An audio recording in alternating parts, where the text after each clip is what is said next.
Vamos então aos comentários do primeiro dia de Australian Open 2025, o primeiro grande slam da temporada de tênis.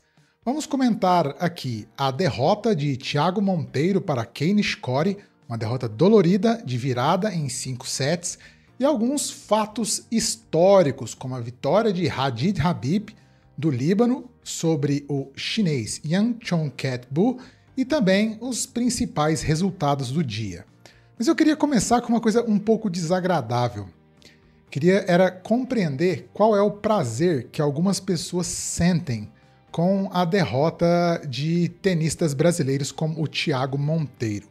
E aqui eu não estou falando das pessoas que fazem críticas, observações sobre o jogo, etc. Eu digo sobre a horda de pessoas que vêm ofender o Thiago Monteiro, né? Rir sobre o resultado, né? E comentários dos mais vis e hostis possíveis. E para mim é um pouco difícil ignorar, né? Porque eu tenho perfil no Instagram, tenho perfil no Twitter, no TikTok, no YouTube, e eu sou obrigado a me deparar com esse bando de pessoas, no mínimo, desocupadas, que sentem prazer ao ver a derrota de um tenista e de uma pessoa que é tão direta, certa, que representa tão bem tudo o que a gente gostaria em termos de postura para um tenista e para um esportista brasileiro, que é o caso do Thiago Monteiro. Então, eu queria aí que essas pessoas refletissem um pouco sobre o quão pequeno é a vida delas a ponto delas terem que gastar a energia tacando, como se diz, hate num cara tão digno quanto é o Thiago Monteiro. Mas vamos aos comentários do jogo, primeiramente. Monteiro, as parciais do jogo, da derrota do Thiago Monteiro para o Nishikori foram 6-4, 7-6 para o Thiago, 7-5, 6-2, 6-3 para o japonês.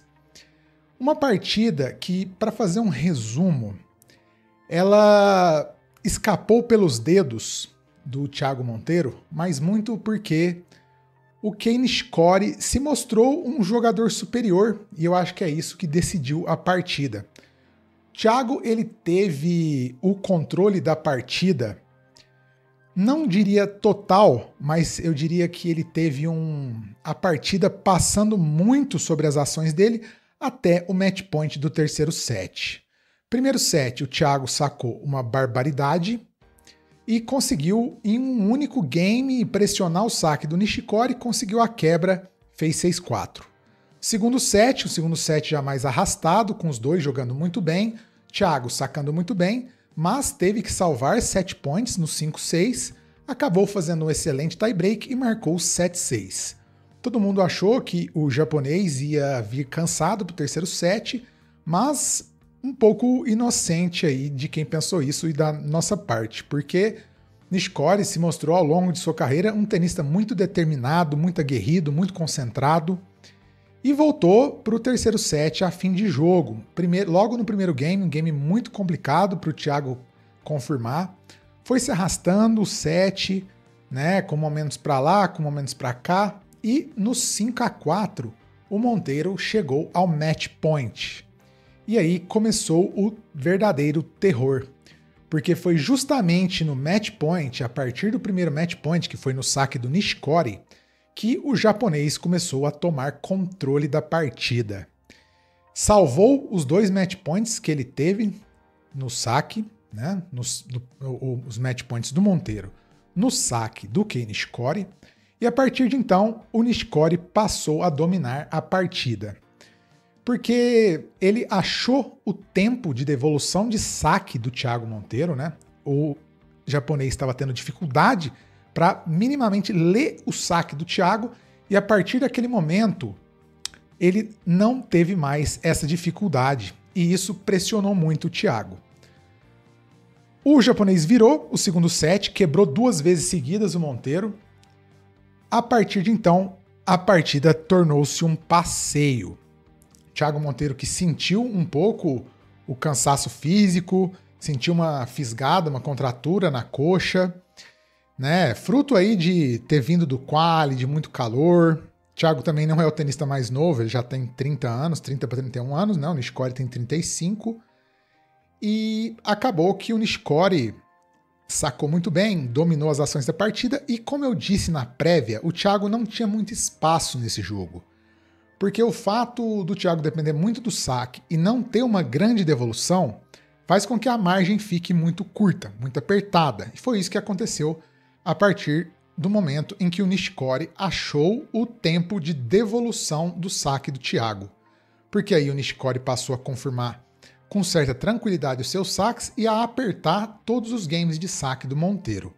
No último set, o Thiago ainda teve uma chance para quebrar o saque do japonês, mas o japonês também acabou sendo superior, salvou os breakpoints e acabou fechando o set em 6-3. Muita gente vai falar, mental, a questão passou pelo mental do Monteiro. Não acredito que tenha sido isso, porque as chances que o Monteiro teve não foram desperdiçadas por ele, foram salvas e convertidas pelo Nishikori, que é um jogador superior ao Thiago. Nishikori foi número 4 do mundo. Nishikori tem um arsenal de armas, não, já me corrigiram por isso. Tem um arsenal de golpes muito amplo, troca a direção da bola, é um dos melhores devolvedores de saque dos últimos anos e quiçá da história. Então a margem foi ficando muito curta, a partir do momento que o Thiago não pressionava o saque do Nishikori e o Nishikori pressionava muito o saque do Monteiro, que foi o que acabou acontecendo após o match point. Com a margem curta, com o físico debilitado, o Monteiro acabou sendo presa fácil para o japonês. Então eu não coloco na conta de oscilação mental, oscilação técnica. Eu acho que o Nishikori, o Monteiro, ele sobreviveu, ele sustentou por muito tempo um altíssimo nível, mas a partir do momento em que as coisas ficaram agudas no jogo, o Nishikori conseguiu sustentar, subir o nível e o Monteirão não acompanhou. Uma derrota muito dolorosa, muito dolorida, que faz parte do tênis, principalmente dos Grand Slams e do tênis em 5 sets. O japonês, um excelente jogador, que levou a vitória por méritos, uma partida de muito alto nível, de muito mais acertos do que erros, no sentido não no sentido matemático só, né, mas no sentido do alto nível da partida, muitas trocas muito boas, muita qualidade técnica. Enfim, uma derrota muito triste. Segundo momento mais importante do dia para mim foi a vitória de Hadid Habib, tenista libanês que está aí próximo do 200 do ranking, sobre o chinês top 100 Yang Chongqing. Habib tornou-se o primeiro tenista da história do Líbano a vencer um jogo de Grand Slam. E um jogo extremamente interessante e inimaginável para coisa de 4, 5 anos atrás. Há 4, 5 anos atrás era impensável a gente assistir a um jogo numa quadra lotada, num Grand Slam.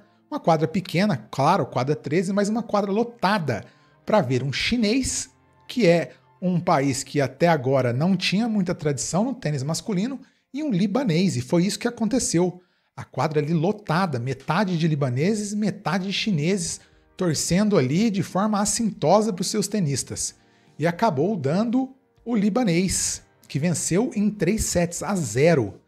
E de forma emocionada, comemorou, a torcida comemorando muito assintosamente. Foi bem bonito. Eu gostaria de colocar imagens aqui, mas eu não posso, né? Não tenho direito de imagens sobre a Australian Open, é muito caro.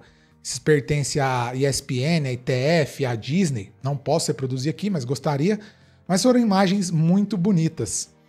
O Habib, que no ano passado veio jogar diversas vezes no Brasil, foi vice-campeão do Challenger de Santos, depois chegou até as quartas de final do Challenger de São Paulo e no final do ano venceu seu primeiro Challenger na carreira, aqui na América do Sul também, no Challenger de Temuco, no Chile, em quadras rápidas. E foi ali que ele garantiu a entrada no quali do Australian Open. Então, a linda história dele na Austrália, em que ele venceu um jogo diante aí do seu público, começou aqui no Brasil e na América do Sul, Muito, muito, muito legal ver a história sendo escrita no tênis.